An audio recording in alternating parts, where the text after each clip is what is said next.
제3제국의 몰락과 연합군의 독일 점령으로 나치 정권의 주요 책임자들에 대한 추적이 시작되었다. 그러나 많은 경우 정부와 전쟁을 이끌던 남자들은 이미 그곳에 없었다. 일부는 도망쳤고 다른 일부는 체포되기 전에 자살했다. 그들 대신 연합군은 그들의 아내와 동료들을 발견했다. 이 여성들은 얼마 전까지만 해도 나치 체제 내에서 특권을 누리며 살아왔다. 체포가 진행됨에 따라 중요한 질문이 제기되었다. 이 여성들은 단순한 목격자였을까? 아니면 권력 구조의 일부였을까? 대부분은 남편들의 만행에 대해 전혀 모르는 평범한 주부인 척했다. 그러나 기록은 그 반대를 증명했다. 많은 여성들이 결혼하기 전부터 나치 당원이었으며 그들의 가치를 공유하고 홍보했다. 일부는 재판을 받았고 다른 일부는 정의를 피했으며 일부는 그들의 삶을 규정한 이념을 계속 옹호했다. 그들의 이야기를 통해 파멸로 끝난 정권에 걸었던 사람들의 결말이 드러난다. 그들은 정말 무죄였을까? 아니면 단순한 공범이었을까?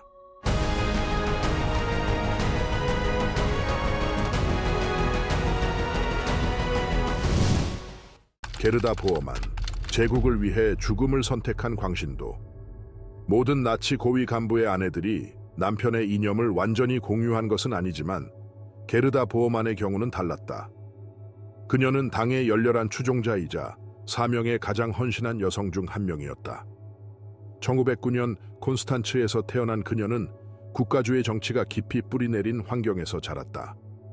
그녀의 아버지 발터 부흐는 당의 고위 관리로 그녀를 국가사회주의 원에 소개했다. 그곳에서 그녀는 곧 자신의 운명을 결정지을 남자 마르틴 보어만을 만났다. 보어만은 1927년 나치당에 가입하여 조직 내에서 빠르게 승진했다. 게르다의 아버지와의 관계 덕분에 그녀에게 접근할 수 있었고 1929년 두 사람은 결혼했다. 히틀러가 1933년 권력을 잡자 보어만은 정부 내에서 중요한 역할을 맡게 되었다. 루돌프 헤스의 오른팔이 되었고 나중에는 피러의 개인 비서가 되었다. 게르다는 남편을 자랑스럽게 여기며 나치 체제가 홍보하는 생활 방식을 받아들이고 9명의 자녀를 국가사회주의 원칙에 따라 키웠다. 그러나 전쟁은 곧 그들의 운명을 바꾸었다. 1945년 소련군이 베를린에 접근하자 그녀는 자녀들과 함께 도망쳤다. 체포를 피하기 위해 고아원 원장으로 위장하고 4명의 자녀를 고아로 꾸몄다. 나머지 5명은 남편의 보호 아래 남겨졌다. 그는 궁지에 몰리자 청산가리를 사용해 자살했다. 그의 시신이 즉시 발견되지 않아 연합군에게는 미스터리로 남았다. 한편 게르다는 이탈리아 남부 티롤로 도망쳐 그곳에서 한 나치 관리가 제공한 은신처에 몸을 숨겼다. 그러나 그녀의 건강은 악화되었다. 심한 복통을 호소했고 이탈리아 의사는 그녀에게 말기 난소암 진단을 내리고 긴급 수술을 권장했다. 그 무렵 연합군은 이미 그녀의 행방을 추적하고 있었다. 정보팀이 그녀의 위치를 파악하여 지역 영국군에 통보했다. 한 장교가 그녀를 방문하여 수용소로 보내지지 않을 것이며 의료 지원을 받을 것이라고 보장했다. 메라노의 전쟁 포로 병원으로 이송된 그녀는 수술을 받았지만 병은 이미 너무 진행된 상태였다. 임종이 다가오자 게르다는 신앙에 의지하여 가톨릭으로 개종했다. 1946년 3월 23일 37번째 생일을 맞이하기 전에 세상을 떠났다. 마그다 괴벨스, 제3제국을 위해 자녀를 희생한 여인. 1945년 5월 1일 마그다 괴벨스는 게르다 보어만이 독일을 탈출한 것을 부러워할 수도 있었다. 그러나 그녀는 게르다의 운명을 결코 알지 못했다. 요한나 마리아 마그달레나 리첼은 1901년에 태어나 어린 시절을 브뤼셀에서 보냈다. 제1차 세계대전이 그녀를 고향으로 돌아오게 했다. 1921년 그녀는 독일 산업가 귄터 콴트와 결혼했다. 그는 그녀보다 2배나 나이가 많았다. 그러나 1929년 콴트는 그녀의 불륜을 발견하고 이혼했다. 그녀는 상당한 재산과 베를린의 호화로운 아파트를 물려받았다. 베를린에 머무는 동안 나치와 반대파 간의 폭력이 일상적인 광경이었다. 친구들의 권유로 그녀는 요제프 괴벨스의 연설을 듣기 위해 집회에 참석했다. 히틀러 다음으로 당의 가장 효과적인 선동가였던 괴벨스는 하이델베르크 대학교에서 문학 박사 학위를 받았으며 뛰어난 지성을 자랑했다. 비록 키가 작고 한쪽 다리를 절뚝거렸지만 마그다는 그의 수사와 사상에 매료되었다. 그의 열정에 고무된 그녀는 당에 가입하고 괴벨스의 저서인 메인 캄프와 알프레드 로젠베르크의 엘 미토 델 시글로 빔츠를 구입했다. 그녀는 나치 여성 그룹에서 빠르게 리더십을 확보했지만 그녀의 사회적 지위는 다른 회원들과의 갈등을 초래했다. 이에 그녀는 더 영향력 있는 직책을 찾아 괴벨스의 선전부에 지원했다. 그녀의 존재감은 무시할 수 없었고 괴벨스는 그녀를 개인 기록 담당자로 임명하며 그녀에게 더 가까이 다가갔다. 1931년 초 두 사람의 관계는 연애로 발전했다. 4월에는 이미 미래를 계획하고 있었으며 그들의 터도어 호이스 플라츠 거처는 히틀러와 다른 나치 고위 간부들이 모이는 중요한 장소가 되었다. 이는 괴벨스와 히틀러 사이에 긴장을 초래했다. 괴벨스는 히틀러가 마그다에게 보이는 관심에 질투를 느꼈고 마그다 역시 히틀러에게 사랑을 느꼈다. 그녀는 히틀러 가까이에 있기 위해 괴벨스와 결혼하기로 결심했다. 1931년 12월 19일 두 사람은 민사 결혼식을 올리고 종교 의식을 치렀다.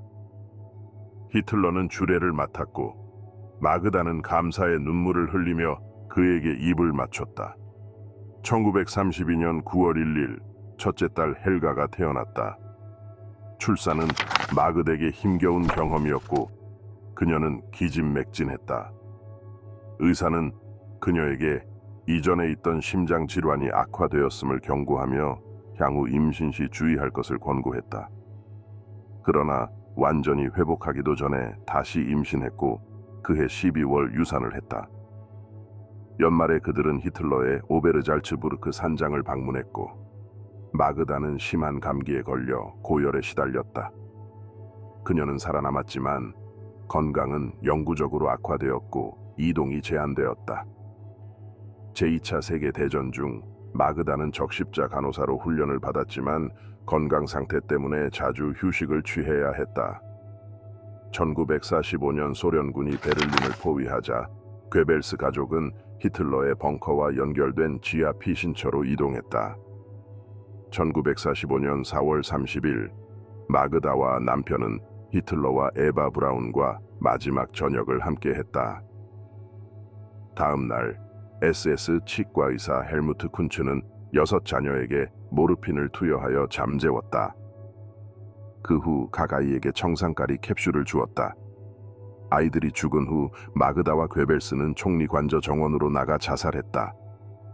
SS 장교가 그들의 시신에 총을 쏘아 죽음을 확인하고 가솔린으로 불태웠다. 다음 날 소련군은 그들의 탄 시신을 발견했다. 일제 프로웨를 히틀러에게 도전한 남자의 아내. 어느 날 밤 뮌헨에서 경제적으로 여유로운 젊은 여성 일제 프로웨르는 이웃인 루돌프 헤스를 만났다. 그는 낡은 군복을 입고 있었고 두꺼운 눈썹과 깊은 눈빛을 가진 얼굴은 불안해 보였다. 첫눈에 그녀는 그의 외모와 우울한 분위기에 끌렸다. 반면 헤스의 반응은 미스터리로 남아있다. 모든 나치 지도자 중에서도 그는 가장 폐쇄적인 인물이었다. 그는 젊은 시절부터 정신적인 문제를 겪었지만 훈장을 받은 전쟁 영웅이기도 했다. 여러 차례 전투에서 부상을 입기도 했다. 일제는 그에게 접근하려 했고 시간이 지나면서 두 사람은 공통의 관심사를 바탕으로 깊은 우정을 쌓았다. 그러나 그들의 관계에는 사랑의 요소가 부족했다. 헤스는 여성과 어떤 관계도 맺어본 적이 없었고 신체적인 관계에 관심이 없었다. 이는 일제에게 좌절감을 안겨주었다. 대신 두 사람은 지적이고 문화적인 유대감을 공유했다. 특히 독일 낭만주의 문학과 음악에 대한 애정이 두터웠다. 일제는 특히 프리드리히 헬덜린의 작품을 좋아했다. 1920년대 말 일제는 중등학교를 졸업하고 독일어와 도서관학을 전공하며 고서점에서 일했다. 비록 짧은 시골 여행을 떠나기도 했지만 대부분의 여가 시간을 신생 나치 운동에 바쳤다. 전단지를 배포하고 포스터를 붙이며 당 신문 작업을 도왔고 헤스를 조직 활동에 지원했다. 헤스는 히틀러의 측근 그룹에 합류하여 좌파 반대자들과의 폭력적인 충돌에 참여했다. 한편 일제는 행정 업무를 담당했다. 그들의 헌신 덕분에 두 사람은 히틀러와 사적인 만남을 가질 수 있는 특권을 얻었다. 시간이 지나면서 헤스와 미래의 독재자 사이에는 깊은 우정이 형성되었다. 1923년 헤스는 히틀러의 뮌헨 폭동에 참여했다. 체포를 피하기 위해 오스트리아로 도망쳤지만 독일로 돌아오자마자 히틀러와 다른 음모자들과 함께 투옥되었다. 수감 중 일제는 매주 토요일마다 면회를 왔다. 헤스는 그 충성심을 평생 기억했다. 4년 후인 1927년 일제와 루돌프는 결혼했다. 1937년에는 외아들이 태어났다. 그 무렵 헤스는 라이히스 미니스터가 되어 대부분의 시간을 일에 바쳤다. 제2차 세계대전이 발발한 1939년 그의 정신 건강은 악화되었고 전사 141년에는 놀라운 결정을 내렸다. 그는 단독으로 영국으로 날아가 평화 협상을 시도했다. 그러나 즉시 체포되었고 나치 정권에 의해 반역자로 낙인 찍혔다. 이 소식을 접한 일제는 아들을 데리고 뮌헨에서 멀리 떨어진 힌델랑으로 이주했다. 전쟁이 끝난 후 루돌프 헤스는 뉘른베르크에서 최초로 재판을 받고 유죄 판결을 받은 나치 고위 간부 중 한 명이 되었다. 1947년 6월 3일 일제는 뮌헨에서 체포되어 괴팅겐의 수용소로 이송되었다. 마가렛 힘러, 하인리히 힘러의 비밀 수호자. 뮌헨과 베를린을 오가는 3시간 동안의 여행 중 마가렛 보데는 하인리히 힘러를 만났다. 여행 중 두 사람은 대화를 나누었고 목적지에 도착했을 때는 이미 깊은 유대감을 형성했다. 헤어질 때 두 사람은 자주 편지를 주고받았다. 그들의 관계는 주로 장거리로 이루어졌다. 마가렛은 힘러보다 8살 많았고 부유한 지주 가문 출신이었다. 1914년 그녀는 적십자 간호사로 훈련을 받고 야전 병원으로 파견되었다. 제1차 세계대전이 끝난 후 그녀는 힘러와 결혼했다. 결혼을 위해 상속받은 땅을 팔고 그 돈으로 농지를 구입해야 했다. 두 사람은 농업에 종사할 계획이었다. 그러나 히틀러는 그의 충실한 동료에게 다른 계획이 있었다. 힘러는 나치당 내에서 승진하여 경찰 총수, 무장친위대 사령관, 히틀러 정권에서 내무부 장관을 역임했다. 그는 정권의 절멸 계획을 실행하는 데 중요한 역할을 했다. 1945년 5월 두 사람은 해외에서 재회할 계획으로 헤어졌다. 그러나 힘러는 체포되었고 발각되자 청산가리를 삼켜 몇 초 만에 사망했다. 한편 마가렛과 그녀의 딸 구드루는 연합군이 징역해오자 금인을 떠났다. 볼차노가 미군에 의해 점령된 후 두 사람은 체포되었다. 여러 수용소를 거치며 이탈리아, 프랑스, 독일을 오갔다. 수용 중 마가렛은 신문을 받았지만 힘러의 공식 업무에 대해 아는 바가 없다고 판명되었다. 1945년 말 그녀는 뉘른베르크 재판의 증인으로 소환되었다. 그녀는 남편의 행위에 대해 전혀 관여하지 않았다고 주장했다. 1946년 11월 모녀는 석방되어 비텔의 베텔 기관에 피신했다. 마가렛은 결혼 생활 내내 낮은 자세를 유지했다고 주장했다. 그러나 연합군 위원회는 그녀가 나치 정책을 적극적으로 지지하고 힘러의 결정을 지지했다고 의심했다. 그녀의 변호인은 여러 차례 그녀가 남편의 행위에 대해 책임질 수 없다고 주장했다. 1948년부터 1953년까지 3차례 재판을 받은 후 한 판사는 그녀가 남편의 범죄에 대해 책임을 질 수 없지만 완전히 무관하지는 않다고 판결했다. 1953년 1월 15일 그녀는 나치 정권의 수혜자로 선고받아 30일 동안 강제노동을 명령받았고 투표권과 연금을 박탈당했다. 구드루는 1952년 베텔을 떠났고 1955년 마가렛은 히펜으로 이주하여 여동생 리디아와 함께 살았다. 그곳에서 그녀는 조용한 삶을 살다가 1967년 8월 25일 74세의 나이로 세상을 떠났다. 그녀는 힘러의 비밀을 가슴에 안고 떠났다. 그의 여러 불륜 관계도 포함되어 있었다. 어둠 속의 공범, 헤드비히 포트하스트. 마가렛 힘러는 한 번은 미국 신문관에게 남편이 한 번도 충실하지 않았다고 고백한 적이 있다. 힘러의 가장 잘 알려진 관계는 그의 비서였던 26세의 젊은 여성 헤드비히 포트하스트였다. 1912년 2월 6일 중산층 가정에서 태어난 헤드비히는 명문 중학교에서 교육을 받고 영어를 배웠다. 1932년 마나임 통역 경제학교에서 졸업한 후 우체국에서 일하기 시작했다. 그러나 일상에 만족하지 못한 그녀는 더 도전적인 일을 찾기로 했다. 1935년 가을, 그녀는 게슈타포 보도국에 지원했지만 만족스러운 결과를 얻지 못했다. 결국 1936년 1월, 그녀는 힘러의 개인 비서가 되었다. 친구들 사이에서는 버니라는 별명으로 불렸으며 친절하고 활기찬 성격으로 인기가 많았다. 조정과 체조를 즐겼던 그녀는 동료들 사이에서 환영받았다. 1937년 10월, 그녀는 힘러의 생일, 축하 행사에 참석하여 SS 친위 대원들과 어울리게 되었다. 두 사람은 일상적으로 함께 일하며 가까워졌다. 1938년 크리스마스에 두 사람은 서로의 감정을 확인했다. 힘러는 히틀러에게 그들의 관계를 솔직하게 털어놓았다. 비록 피러는 결혼과 이혼 모두에 반대했지만 그는 힘러에게 신중하게 관계를 유지하라고 조언했다. 그러나 힘러는 다른 방식을 선택했다. 1941년, 그는 아내에게 불륜 관계를 고백하고 헤드비히와의 사이에서 자녀를 가지고 싶다고 말했다. 마가렛은 상처를 받았지만 그의 곁을 지켰다. 그해 헤드비히는 당을 떠나고 나치당은 그녀에게 베를린 북쪽 메클렌부르크 숲에 집을 마련해 주었다.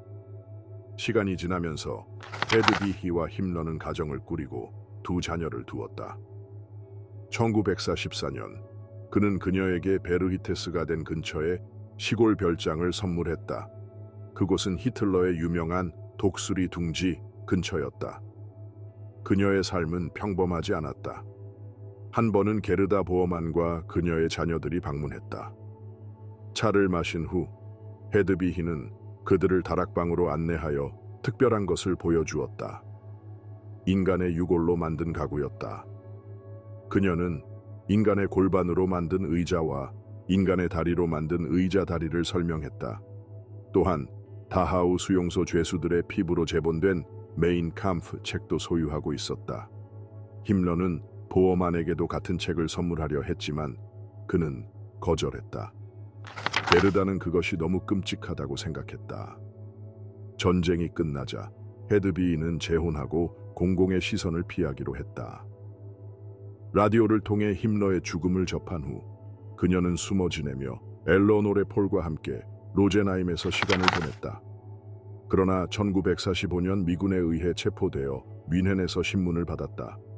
그녀는 힘러의 행위에 대해 전혀 모른다고 주장하며 기소를 피했다. 그녀의 삶에 대해 알려진 것은 거의 없지만 1994년 9월 22일 바덴바덴에서 82세의 나이로 사망했다. 구드룬 힘러, 제국의 상속자, 하인리히와 마가렛 힘러의 외동딸 구드룬은 나치 엘리트 내에서 특권을 누리며 자랐다.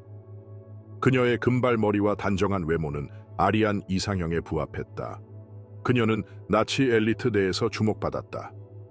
그녀의 어린 시절은 편안하고 풍족했지만 제2차 세계대전이 끝나면서 모든 것이 변했다. 제3제국의 패배가 임박하자 그녀와 그녀의 어머니는 이탈리아 남부 티롤로 도망치려 했다. 그러나 1945년 5월 13일 그들은 연합군에 의해 체포되었다. 처음에는 볼차노의 미군 통제하에 있는 호텔에 두 밤 동안 구금되었다. 그 후 베로나로 이송되었고 이탈리아 피렌체를 거쳐 로마의 영국군 수용소로 이송되었다. 그곳에서 그들은 유일한 여성 수감자였다. 로마에서 그들은 철저한 검문을 받았다. 마가렛의 코트 어깨 안감에서 작은 청산가리 병이 발견되었다. 모녀는 침대로 사용할 수 있는 2개의 나무 판자가 놓인 황량한 감방에 수용되었다.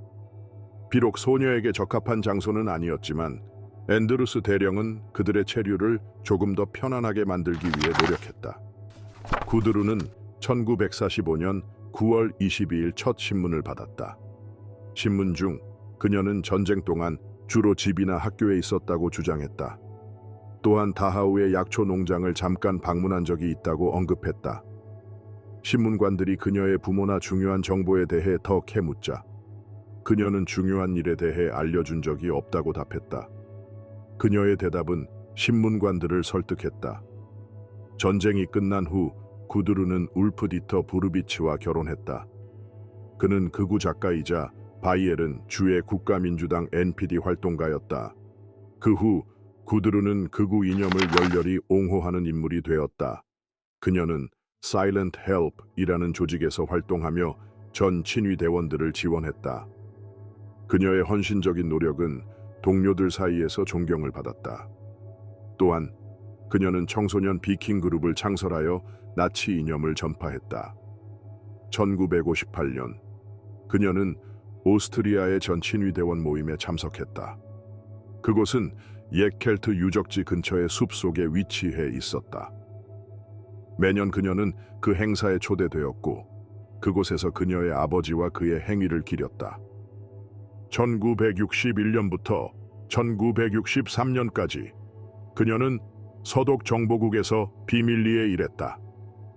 당시 기관은 라인하르트 겔렌이 이끌고 있었다.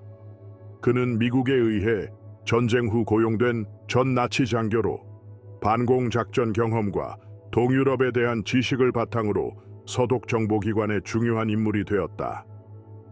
구드룬 힘러는 2018년까지 그녀의 아버지가 어떤 범죄도 저지르지 않았다고 주장했다. 헤드비히 헨젤, 아우슈비츠의 아내. 루돌프 회스는 악명 높은 아우슈비츠 수용소의 사령관이었고 그의 아내 헤드비히의 삶은 영화 라 존다 인터레스트를 통해 널리 알려졌다. 그녀는 남편이 수용소에서 저지른 범죄에 대해 얼마나 알고 있었는지에 대한 논란의 중심에 있다. 1908년 독일 노이키르히에서 태어난 헤드비히는 1929년 21세의 나이로 루돌프 회스와 결혼했다. 두 사람은 나치당 내에서 중요한 위치를 차지했고 5명의 자녀를 두었다. 1940년 루돌프 회스는 아우슈비츠 수용소의 사령관으로 임명되었고 그의 가족은 수용소 근처의 주택으로 이사했다. 그들의 집은 수용소의 철조망 바로 밖에 위치해 있었다. 헤드비히는 집안일을 관리하고 자녀들을 양육하며 지냈다. 그녀가 남편의 범죄에 대해 얼마나 알고 있었는지는 여전히 미스터리로 남아있다. 일부는 그녀가 현실과 단절된 차에 살았다고 주장하지만 다른 이들은 그녀가 모를 수 없었다고 믿는다. 생존자들은 그녀가 수용소 주변을 말을 타고 다니며 죄수들의 소지품을 착용했다고 증언했다.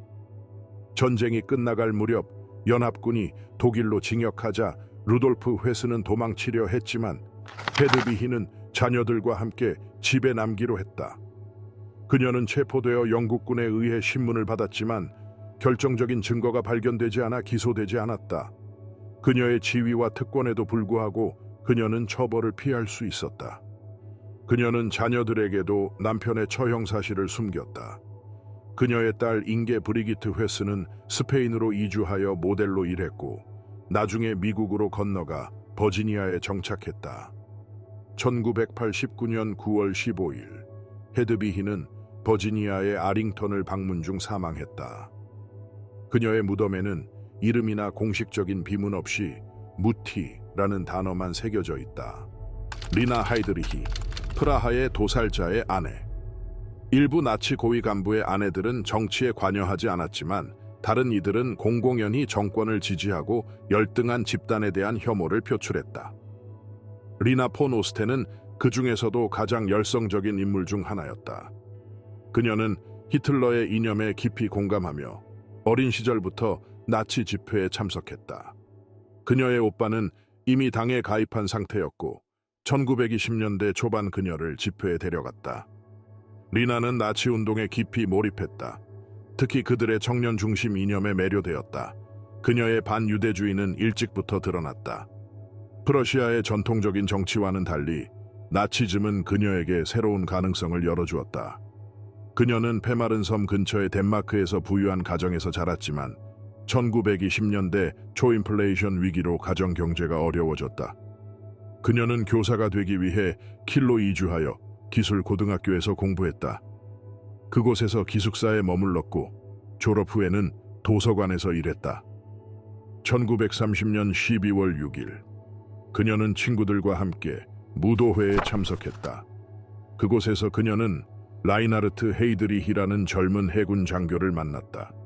그는 27살로 건장한 체격과 두꺼운 눈썹을 가진 인상적인 외모였지만 얼굴은 조화롭지 않았다.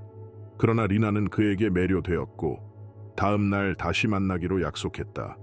두 사람은 공통의 야망과 우월감을 공유했다.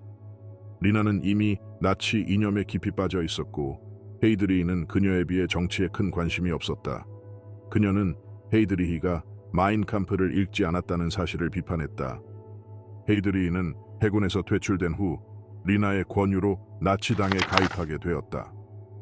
그녀의 도움으로 그는 하인리히 힘러와의 만남을 주선받았고 곧바로 SS의 정보기관 책임자로 임명되었다.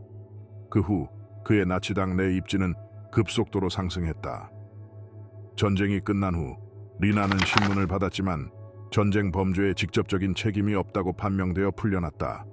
전후 여러 차례 독일 정부를 상대로 소송을 제기하여 연금을 받을 수 있었다. 비록 그녀의 남편이 범죄 기록이 있었지만 그는 고위 경찰 관리로서 전사한 것으로 간주되어 연금을 받을 자격이 있었다. 그러나 체코슬로바키아에서는 그녀에게 종신형을 선고했지만 실제로 집행되지는 않았다. 1965년 리나는 핀란드 극작가이자 연출가와 재혼했지만 4년 만에 과부가 되었다. 그녀는 생애 마지막까지 헤이드리히의 명예를 지키기 위해 책과 기사를 통해 그의 범죄를 축소하려 했다. 1985년에 세상을 떠날 때까지 그녀는 과거의 시각을 결코 포기하지 않았다. 헤르만 괴링의 두 아내들. 헤르만 괴링은 이 목록에서 유일하게 2번 결혼한 인물이다. 나치 고위 간부들은 엄격한 도덕적 규범을 준수해야 했으며 이혼은 용납되지 않았다. 히틀러는 괴링을 귀족 출신의 동료로 여겼고 그를 통해 군사 및 귀족 계층과의 연결을 강화할 수 있었다. 이는 히틀러의 계획의 중요한 부분이었다. 뮌헨을 나치 운동의 중심지로 만들기 위해 그는 1922년 괴링을 만나 나치당에 가입하도록 설득했다. 비록 괴링이 히틀러의 이념에 완전히 공감하지는 않았지만 그는 히틀러의 카리스마에 매료되었다. 나치당에 가입함으로써 그는 더 큰 무대에서 활약할 기회를 얻었다. 괴링이 나치 운동에 헌신하도록 설득한 인물은 그의 아내 카린이었다. 그녀는 스웨덴 출신으로 히틀러를 북유럽 신화에서 나온 영웅으로 여겼다. 그녀의 영향력 덕분에 괴링은 나치당에 깊이 몰입하게 되었고 히틀러와의 관계를 강화했다. 카린은 괴링이 게슈타포를 창설하고 루프트바페의 사령관이 되도록 돕기도 했다.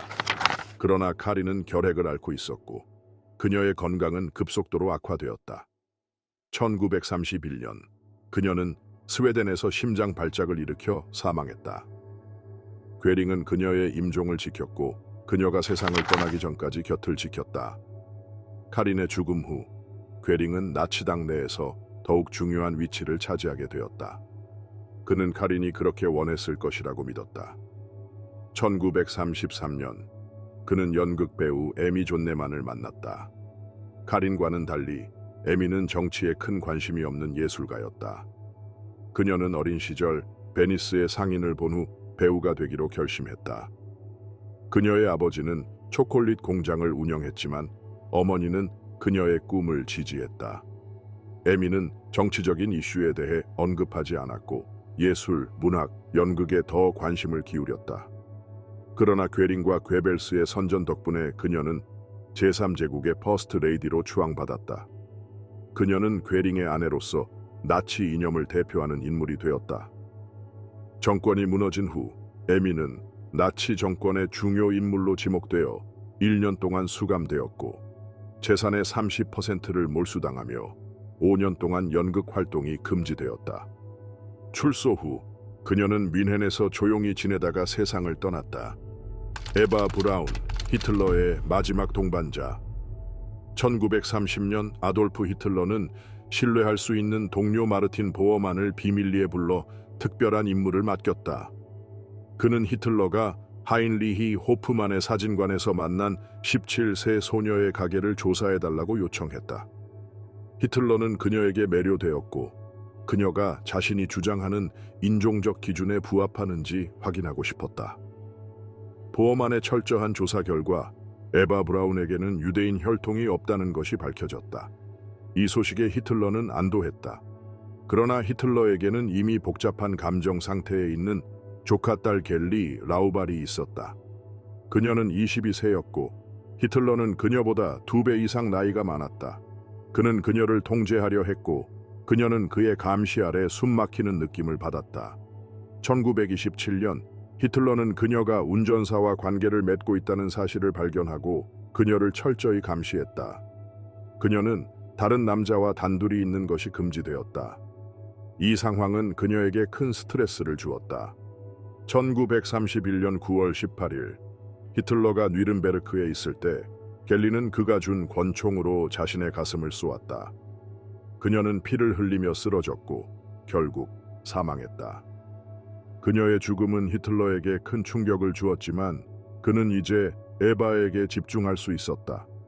비록 두 사람 사이에 강한 유대감이 있었지만 히틀러는 결혼에 대해 부정적이었고 결코 에바의 결혼 요구를 받아들이지 않았다. 그녀는 그의 이상형이었다. 금발의 운동을 좋아하고 정치나 야망에 관심이 없는 여성이었다. 그녀의 성격은 온순했고 히틀러가 쉽게 다룰 수 있었다. 그러나 그녀는 히틀러가 주변 사람들에게 냉담하게 대한다는 사실을 깨닫지 못했다. 1932년 에바는 히틀러의 무관심을 깨닫고 절망에 빠졌다. 그녀는 그의 관심을 끌기 위해 모든 것을 바쳤지만 그는 뮌헨에 자주 머물지 않았고 방문할 때도 그녀와 시간을 보내지 않았다. 에바는 히틀러의 무관심에 점점 더 불안해졌고 결국 겔리와 같은 길을 선택했다. 그녀는 권총을 들고 자살을 시도했다. 총알은 그녀의 동맥을 스치며 목에 박혔다. 출혈이 심했지만 그녀는 도움을 요청할 수 있었고 병원으로 이송되어 총알을 제거하는 수술을 받았다. 그녀의 행동이 히틀러의 관심을 끌기 위한 것이었는지 아니면 진심으로 자살을 시도한 것인지는 알 수 없지만 그는 그녀를 더 잘 대해주겠다고 약속했다. 시간이 지나면서 에바는 히틀러의 무관심에 여전히 고통받았다. 그는 자주 그녀의 생일을 잊었고 약속을 취소하곤 했다. 그러나 그녀는 끝까지 그의 곁을 지켰다. 1935년 8월 히틀러는 에바와 그녀의 여동생이 편안하게 지낼 수 있도록 새 침실이 있는 아파트를 임대해 주었다. 이듬해에는 그녀에게 2층 집을 선물하고 새 차도 사주었다. 그러나 그녀는 여전히 이동이 제한되었고 시간이 지나면서 자신의 공간을 찾아갔다. 제2차 세계대전이 막바지에 이르렀을 때 히틀러와 에바 그리고 나치 고위 간부들은 벙커로 피신했다. 히틀러는 에백에 그녀가 여러 차례 요청했던 소원을 들어주기로 했다. 그의 개인 비서 마르틴 보어만이 주재한 간소한 결혼식에서 두 사람은 법적으로 부부가 되었다. 비록 장소는 초라했지만 에백에는 중요하지 않았다. 다음 날 그들의 삶은 끝나게 되었다. 에바는 벙커에 남아있던 사람들과 작별 인사를 나누며 마지막 날을 보냈다. 그때 무솔리니가 공개 처형되었다는 소식이 전해졌다. 탈출구는 없었다. 두 사람은 함께 앉아 앞으로의 계획을 논의했다. 그들은 서로 없이는 살아갈 수 없다는 결론을 내렸다. 그들의 최후는 여전히 많은 논란이 되고 있다.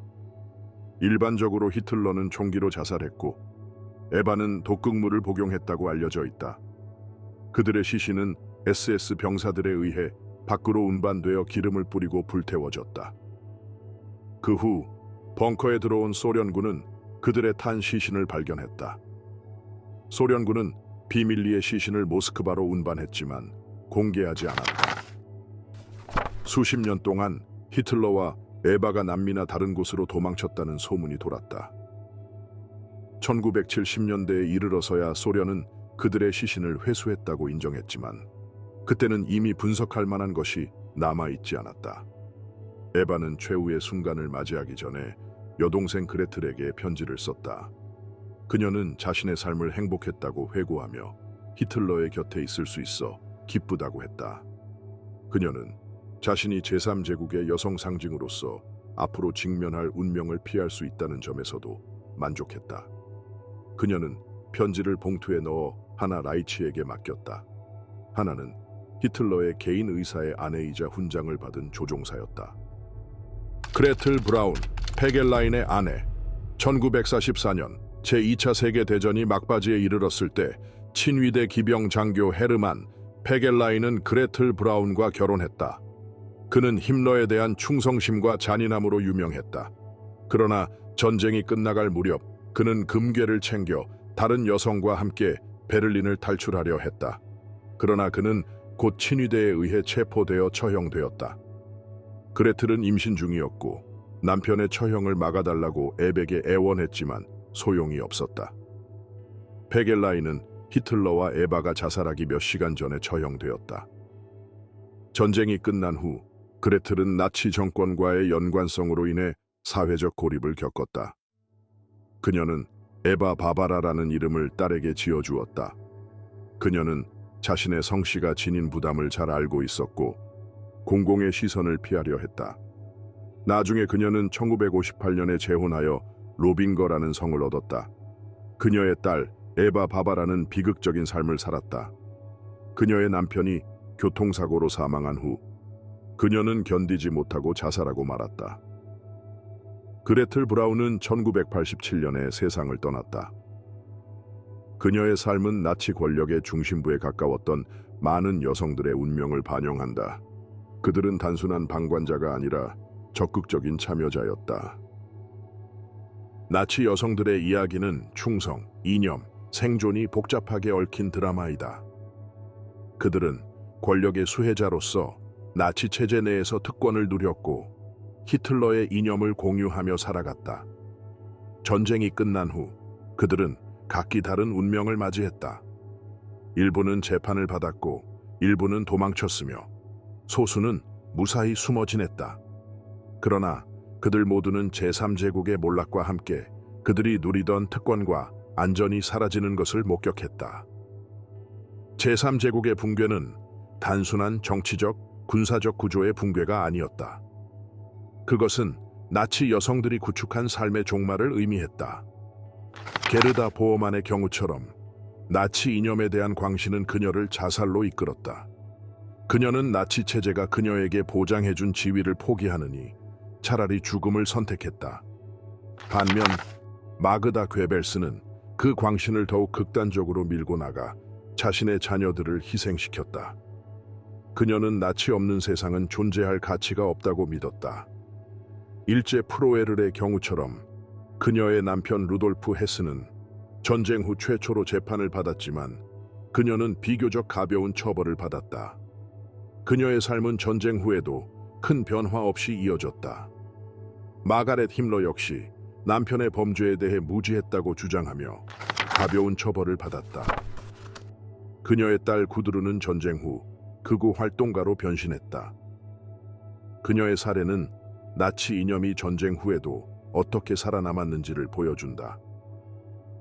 헤드비히 포트하스트는 전쟁 후 조용히 살아가며 나치 범죄에 대해 침묵을 지켰다.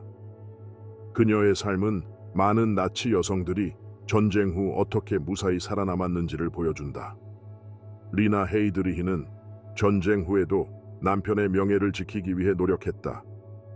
그녀는 나치 정권이 무너진 후에도 그 이념을 포기하지 않았다. 헤르만 괴링의 두 아내 카린과 에미는 나치 여성들의 두 가지 전형을 보여준다. 카린은 나치 이념에 깊이 빠져 있었고 에미는 예술가로서 공공의 삶을 살았다. 그러나 전쟁이 끝난 후 에미는 나치 정권의 일원으로서 처벌을 받았다. 에바 브라운은 히틀러의 곁에서 최후를 맞이했다. 그녀의 삶은 나치 권력이 어떻게 사람들을 극단적인 선택으로 이끌었는지를 보여준다. 그녀의 여동생 그레틀은 전쟁 후 새로운 삶을 시작하려 했지만 나치 과거의 그림자는 여전히 그녀를 따라다녔다. 헤드비히 헨젤의 경우는 나치 여성들이 얼마나 많은 것을 알고 있었는지에 대한 의문을 제기한다. 그녀는 아우슈비츠 수용소 근처에서 살았지만 그 끔찍한 현실을 모른 척했다.